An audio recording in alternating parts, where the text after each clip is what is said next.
हमने कहा कि कोविड एक बार हो जाए तो फिर दिक्कत नहीं है, क्योंकि एंटीबॉडीज बन जाएंगी। तो हम अपने जीवन में कॉलेज में जो दुख झेल चुके थे, हर तरीके से एंटीबॉडीज बना चुके थे, आगे की लाइफ के लिए तैयार हो चुके थे कि अब हमारा कोई कुछ नहीं बिगाड़ सकता। अब किसी की मीठी मीठी बात हमें फुसला नहीं सकती, क्योंकि ऑलरेडी बहुत फिसल चुके। कॉलेज में फाइनल ईयर आया, प्लेसमेंट की टेंशन सबको होती है, ऐसा कोई नहीं है जो ये कह रहा है कि नहीं होगी। सबको प्लेसमेंट की टेंशन होती है, सबको लगता है कि एक नौकरी तो मिलनी चाहिए, क्योंकि 1-2 साल तक तो आईआईटी का वो था। अब लगता है कि यार अब लोग पूछेंगे नौकरी कितने की, फिर पैसे के मायने भी समझ में आ जाते हैं। मैं क्या कॉलेज से ही कमाने लगा था, बहुत ज्यादा नहीं कमाता था, 200 रुपए की ट्यूशन पकड़ी थी, 6th क्लास में एक लड़के को पढ़ाता था। उसके बाद एंकरिंग करना शुरू किया, मुझे लगता था कि भाई एक्टर बनेगा, तो एंकरिंग करना शुरू की, कॉमेडी करना शुरू की, मेरे कॉमेडी के भी स्टैंड अप कॉमेडी की, लेकिन वही 1500 रुपए से ऊपर किसी ने कभी दिया नहीं। ये बात है सन 2008 से 2012 का कार्यकाल था कॉलेज का। फिर लगा यार नौकरी तो लेनी पड़ेगी। कॉलेज में एक कंपनी आई, टूटी फूटी, TCS, आपने सुना होगा ना। तो उस कॉलेज में प्लेसमेंट मिली। वो रात ऐसे थी, खुशी का ठिकाना नहीं था प्लेसमेंट में। मैं तो पैकेज भी भूल गया था। बाहर एक भाई ने पूछा, मैं 30 लाख बताता था, याद नहीं रहा था, 3 लाख पूछता। 3 लाख का मतलब 23,000 रुपए महीने की सैलरी थी, लेकिन वो हमारे लिए बहुत था। टाई उतरी, टाई लगा के गए थे इंटरव्यू देने, तो टाई उतरी नहीं थी। वो आखिरी दिन था, उसके बाद कभी टाई लगाई नहीं, क्योंकि हमारे लिए चैलेंजिंग क्यों था, क्योंकि हम इंग्लिश बोलना नहीं जानते थे, आज भी नहीं जानते। अभी मैं थोड़े दिन पहले फंडिंग के लिए यूके गया था, और अभी हमने एक राउंड किया भी है फंडिंग का। तो पहले से अब लोगों को पता होता है कि भाई आएगा तो एक ट्रांसलेटर रखना है, पता नहीं की जरूरत नहीं होती। कोई भी मैं बड़ी बड़ी मीटिंग करता हूँ किसी के, लोगों को पता है कि ट्रांसलेटर रखना है। मैं कहता हूँ जब लाइफ के इतने मुकाम तक आप पहुंच जाओ कि इंग्लिश छोटी पड़ जाती है आपके मुकाम के, तो लोग पूछते नहीं वो भी हिंदी में टूटी फूटी हमसे बात करता है। हम कहते हैं भाई सही से बोल, इतनी हम समझ लेते हैं, बोलनी तो नहीं आती, समझ लेते हैं। कॉलेज निकला तो कॉलेज में प्लेसमेंट हो गया। प्लेसमेंट आपको पता है जुलाई में कॉलेज खत्म हो जाता है, मार्च में ज्वाइनिंग थी, उसके बीच में घर आ गए। घर पे पिताजी ने कहा सब लोग कहेंगे लड़का इंजीनियरिंग करके घर बैठा है, कुछ कर लो। हमने क्या करें, फिर IAS की तैयारी कर लो। यूपी में यही होता है, आपके 50% आए, 40% आए, आपने BA पास करा है, क्या कर लो, IAS की तैयारी कर लो। तैयारी सबसे आसान है। और पहले तैयारी की वैल्यू भी होती थी, पहले तैयारी के नाम पे तो शादियां हो जाती थी कि वो IAS की तैयारी। अब तो इतने लोग तैयारी कर रहे हैं, आप में से भी करेंगे 6-6 साल। मेरी टीम में 2 लोग IIT रुड़की से, IIT रुड़की से पहले उन्होंने बीटेक किया, और उसके बाद मतलब हायरार्की में काफी नीचे हैं, डायरेक्ट मुझे रिपोर्ट नहीं करते। तो बीटेक के उसके 6 साल IAS की तैयारी की है, और फिर अभी प्रोग्राम मैनेजर है। मैंने किया IIT से बीटेक, उन्होंने किया, ठीक है। तो आपके दिमाग की मतलब लेट से चल रही है, हमें डिप्लोमा में डाल रहा है। तो ये बताना चाह रहे हैं कि मैं भी कुछ हूँ। IAS की तैयारी कर लो, गाँव में ठीक नहीं। हमने कहा फिर हमें वही एक चीज सताने लगी कि घर से बाहर कैसे रहेंगे, क्योंकि कॉलेज में भी हमारा भाई हमारे साथ रहता था। तब हमने एक प्लान किया कि हम ऐसा करते हैं, घर वालों को भी शिफ्ट कर देते हैं नोएडा में, और वहां हम ले आए, और वहीं से हमारी जर्नी स्टार्ट हुई। 2012 में मुखर्जी नगर आ गए, वहां हमने IAS की तैयारी शुरू कर दी। वो तो मुखर्जी नगर पहुंचते सबसे पहले यही काम करना पड़ता है। उस टाइम CSET होता था, और हम लोग, आप जानते हैं, आप भी इंजीनियर है, कि CSET वीसेट हम लोगों के लिए बच्चों जैसी चीज है। आंख बंद करके भी 190 नंबर आ गए थे। 200 में पहली बार में प्री निकल गया, और हमारा सिलेक्शन नहीं हुआ, लेकिन एक लड़की थी जो हमारे साथ तैयारी कर रही थी, उसका हो गया। अब उसका हो गया तो बात ये भी थी कि अगर हमारा हो भी जाए तो ये हमारी सीनियर रहेगी, इससे अच्छा तो ना हो, है कि नहीं? ये भी तो दिल पे भी तो लगती है भाई बात, अपनी बंदी। तो अब क्या हुआ, कॉलेज तक ऐसा कुछ नहीं है, आप देख रहे हैं अभी तक सब सुथरा सा। जब एंट्री होती है तो सीधे एक IAS ऑफिसर की होती है। हम खुद भी तैयारी कर रहे थे, कुछ हमने एग्जाम्स दिए, वो निकल गए थे। इनकम टैक्स डिपार्टमेंट में 2012 में सिलेक्शन हो गया, फिर CAG में हो गया, उसके बाद GST में हो गया, उसके बाद में लास्ट जॉब मेरी ऑडिट ऑफिसर की थी गवर्नमेंट में। लगातार जॉब हो रही थी, हमें पैसा कमाने का चस्का लग गया था। 250 रुपए घंटे हम पढ़ाते थे, वहां से 17-18 हजार रुपए बनते थे। हमें लगता है इतनी मुश्किल से पैसे बने, जैसे खाने पे भी क्यों खर्च किया जाए, हम 1-1, 2-2 कप चाय पी के, मैगी खा के गुजारा करते थे। ये मैं इसलिए बता रहा हूँ कि आप भी जब पहली बार कमाएंगे बोलेगा कि खाने का कोई महत्व नहीं है, बहुत जरूरी है। टाइम से खाना, टाइम से सोना, ये सब जीवन के बहुत ऐसे रूल्स हैं जो हमने फॉलो नहीं किए तो हमने भुगता है। ये मैं आपको भी सिखाना चाहता हूँ कि आपकी बायोलॉजिकल क्लॉक ठीक रहनी चाहिए। कॉलेज में आने के बाद क्या होता है कि 4 बजे तक मूवी चल रही है। जब आप कॉलेज से निकलोगे तो 7-8 ऐसी बीमारियां पकड़ के निकलोगे, आपको पता नहीं होगा आपका थायराइड बढ़ गया है, विटामिन डी नहीं है, क्योंकि आप जिस टाइम विटामिन डी सूर्य भगवान देते हैं उस टाइम तो आप सो रहे होते हो, आपकी बाजू से निकल जाते हैं वो। तो ये सब चीजें भी लाइफ में बहुत जरूरी है। ये मैं क्यों कह रहा हूँ, अब मैं अपनी बात पे आता हूँ कि हम सब ये सब चीजें जितनी भी हम कर रहे थे, थोड़ा ये वाली बात और बता देता हूँ कि मैंने लाइफ में कहाँ से मुझे अचीवमेंट लगने लगी। जब मैंने 2012-13 में पैसा कमाया, छोटी छोटी चीजें ले ली, 15-16 में, फिर आपने देखा है यहाँ पे अभी बीच में एक बात आई थी, एक लड़की की एंट्री हो चुकी थी लाइफ में। तो लाइफ जैसे थोड़ी उठ ही रही थी तभी नीचे आना शुरू हो गई। कैरियर में ये चीज बहुत घातक है, और पहली बार मिली हो तो और ज्यादा, फिर आप लाइफ खत्म सी लगने लगती है, क्योंकि आपको लगता है कि सर्वस्व यही है, इससे ऊपर कुछ नहीं, आप खुदा समझ लेते हैं। और जब आपको खुदा मिल गया तो फिर कुछ पाने की चाहत रहती भी नहीं, वो तो आखिरी है। तो हमारे भी साथ वो हो गया था। तो हमने 2012 से लेकर के 2015 तक 20 लाख रुपए कमाए थे। उसके बाद 15 तक आते आते वो सब 20 के 20 रह गए थे। अब हम उतना ही कमाते थे जो खर्च हो जाता। हमारे पिताजी को रिस्क लगा कि अब ये इसके चलते ये भी खराब ना करते। मेरे फादर बड़े इनोसेंट थे भाई। आज भी याद है कि जब खराब वक्त आया 2015 में, और खराब वक्त कैसे आया, पिताजी को लगा कि 20 लाख रुपए ना उड़ा दे, उन्होंने वो झपट लिए, कुछ अपने लगाए, कुछ दोस्तों से उधार लिए, कुछ लोन लिए, एक घर ले लिए। जो गलती कभी नहीं करनी आपको जीवन में, जब तक आपके पास इतना पैसा ना हो तब तक घर मत लेना। हम लोग देसी होते हैं, हमें लगता है घर सबसे पहले ले लो, घर लेने के बाद आप खत्म हो जाते हो। मैं खत्म हुआ, उधर पैसे पिताजी के भी गए, वो खत्म हुए, बाहर समाज में इज्जत खत्म हुई, लोगों से उधार ले लिया, सब कुछ खत्म हो चुका था। पिताजी को लगा कि ये भी सुधर जाएगा, हमारे सुधरने के लिए सोचे कितना कुछ खत्म कर दिया, और बोले सरकारी नौकरी ज्वाइन कर लो, बहुत सही रहती है। ये उन्होंने हमें सलाह दी। हम चले गए सरकारी नौकरी ज्वाइन करने। मुंबई में हमारी पोस्टिंग थी, जीएसटी इंस्पेक्टर थे। हमें लगा तो एक्टर बन जाएंगे, पहुंचेंगे मुंबई, हमारे इंतजार कर रही है। आएगी, बोली भाई साहब ले लीजिए एक्टर का किताब, आप रख लीजिए। वहां कुछ हवाई नहीं लगी। 3-4 महीने, मैं ये बात बता रहा हूँ आपको, 2016 दिसंबर से और मार्च 2017 तक हवाई नहीं लगी। और हालात इतने खराब आ चुके थे कि इस आशिकी में 1-2 छुट्टियां और हो गई थी, तो सैलरी भी नहीं आई सरकारी। वैसे मैं अभी तो ये बताता हूँ लोगों को कि मैंने सरकारी सैलरी ली नहीं, बट वो आई नहीं। उस टाइम बहुत गुर्बत थी।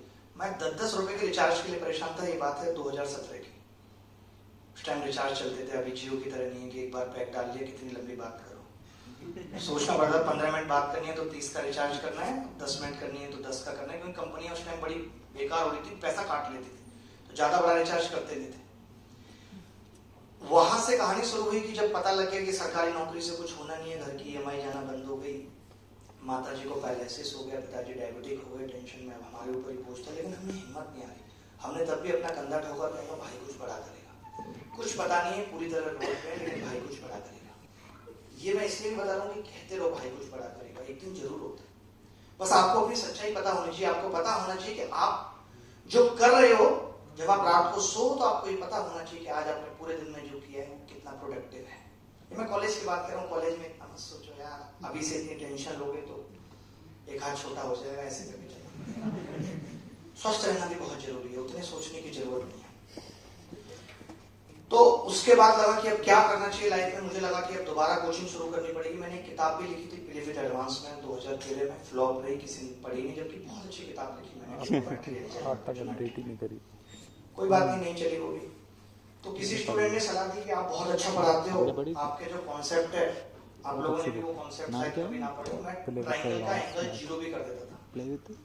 ट्रिग्नोमेट्री में कैसे वैल्यू पुट करनी है, जो आपके आईटी के सवाल है, मैं माइक्रो सेकंड में कर देता हूं। आज भी कुछ नई चीजें थी मेरे पास जो कहीं नहीं थी उससे पहले, चाहे वो अलजेब्रा हो, ट्रिग्नोमेट्री, ज्योमेट्री, कुछ भी हो, कोऑर्डिनेट ज्योमेट्री हो। उसका एक वीडियो उस लड़के ने बनाया। हम उस वक्त 30 बच्चों के कमरे में क्लास देते थे। कहने के लिए सुबह 30 था, उससे ज्यादा बच्चे आ ही नहीं देते, क्या करें। ठीक है, खुद ही स्टूल लगाते थे, सुबह उसी कमरे में सोते थे, फिर सुबह स्टूल लगा के उनको पढ़ाना, फिर स्टूल समेट के फिर उसी में सोना। ये स्थिति थी 2017 जुलाई तक। तब एक लड़के ने हमारा वीडियो बना लिया। वो वीडियो हमने उससे मना भी करा भी कहीं डालना मत, क्योंकि शर्म भी लगती थी, रिश्तेदार भी कहेंगे, हर तरफ से हारे हुए थे कि करें तो करें क्या, सबको लगती। आप भी कुछ नया करने जाओगे, आपको लगेगा, लोगों को पता न चले, जब सफल हो जाओ तब पता चले। वो वीडियो डाला, उसके 700 सब्सक्राइबर थे। 6 दिन के अंदर वो 1 मिलियन लोगों ने वीडियो देखा। 2017 में बहुत सारे लोग आज भी डाउनलोड करते रहते हैं, बट हम कोविड वाले नहीं। आप देख रहे हो 2017 की बात, 2017 में 1 मिलियन लोगों द्वारा देखना बड़ी बात होती थी। हमने उसमें अपनी किताब का जिक्र भी किया था, तो हम रातों रात अमीर बन गए। किताब ऐसे बिकने लगी। किसी आप जैसे भाई ने एक वेबसाइट बना रखी थी और वो रेजर पे आपके वाले बंदे का रिजल्ट पे सेलेक्ट कर रखा था, तो जहां हम 10-20 रुपए के लिए परेशान थे, अचानक से हमारे अकाउंट में 3-3, 4-4 लाख रुपए गिर रहा। अकेले में हंसते थे हम, खुशियां लगी, क्योंकि 2-3 साल की गुर्बत में जिंदगी चली थी, किसी ने उधार तक नहीं दिया था कम वक्त। भाई ने सोचा अब तो बड़ी बात होगी, कोचिंग में पढ़ा भी रहे थे, वहां से छोड़ा, अपनी कोचिंग खोली मुखर्जी नगर में। पहले दिन जब कोचिंग खोली नवंबर 2017 की बात है, तो 500 बच्चे हैं हमारे पास, जगह 150 की थी। हमने उनको पढ़ाया और उस पढ़ाने में जो भी पैसा आया पिताजी तुरंत ले जाते थे, नहीं बर्बाद न करने, खत्म न करने। और हमारा प्रेम भी उस वक्त अंतिम पड़ाव पे था। हमें सोच चुके थे कि अब लाइफ में यू टर्न लेना है। ऐसा नहीं कि यू टर्न, कई लोग इसीलिए सिर्फ प्रेम को बोलते रहते हैं कि 6 साल से 7 साल से, ऐसा कोई जरूरी नहीं है। किसी भी चीज को जिंदगी में ढूंढने की जरूरत नहीं। अगर आपको लगता है कि नहीं चल पा रहा है, तो 6 या 7 साल, जितने भी साल बाद जिंदगी में लगने लगे कि मेरा डिसीजन ये गलत हो गया, तो यू टर्न ले लेना चाहिए। लेकिन याद रखना, यू टर्न कभी हाल नहीं मिलता। आप रोड पे भी चल रहे, थोड़ा और गलत चलना पड़ता है, थोड़ा और रॉन्ग जाना पड़ता है, तब जाके। लेकिन यू टर्न लेने में बुराई कुछ नहीं। तो लाइफ में ये यू टर्न लेने का डिसीजन बन चुका था। दूसरा, मार्च आ चुकी थी, धीरे धीरे हमें लगा थोड़े से पैसे इकट्ठे हुए कि यार अब इतना कुछ करा है जीवन में, तो एक गाड़ी भी होनी चाहिए। हमने इको स्पोर्ट बुक कर दी भाई, हमें गाड़ी लेगा भाई मार्च में, अभी दरिद्रता से निकले ही थे। अप्रैल में बैच अनाउंस किया, 3000 बच्चे आए, रोड पूरा जाम हो गया, पुलिस को कंट्रोल करना पड़ा। हमने कहा चलिए अब तो मजे ही आ गए। उस टाइम मैंने 1,77,000 बच्चों को ऑफलाइन क्लासेस पढ़ाई है। 1,77,000 बच्चों को मात्र 2 साल में। एक टाइम पे 15,000 बच्चे पढ़ते थे अलग अलग शहरों में बैठ के। ऐसे क्लियर आ जाता है, वक्त बदलते देर नहीं लगते। तब हमने ये लाइन लिखी थी कि वक्त बदलता है फिर बदलेगा सारा जहां। कब बदल जाएगा कुछ पता नहीं। जब ऐसा हो गया, हमने कहा भैया हम बड़ा हॉल ले लेंगे, सब लोग फीस जमा कर लो। सब लोगों ने फीस जमा की। फिर हम मर्सिडीज बेंज लेके आए। मेरी पहली कार मर्सिडीज बेंज थी। और जब मैं वो लेने गया, लोन मेरा रिजेक्ट हो गया था, क्योंकि मैं बहुत 10 रुपए की रिचार्ज करता था दिन में। प्रॉब्लम आपको पता है, कंपनियां काट लेती उस डर से। और मैं ऑटो से लेने गया था, ऑटो से। और जब मैं मर्सिडीज बेंज लेने गया था, तब मेरे पास 2 या 3 जोड़ी कपड़े थे। और 12th क्लास तक सिर्फ 1 जोड़ी कपड़े थे। एक लड़की थी श्वेता, उसने कहते तुम्हारे पास 1 ही जोड़ी कपड़े हैं, मेरे से बात मत किया।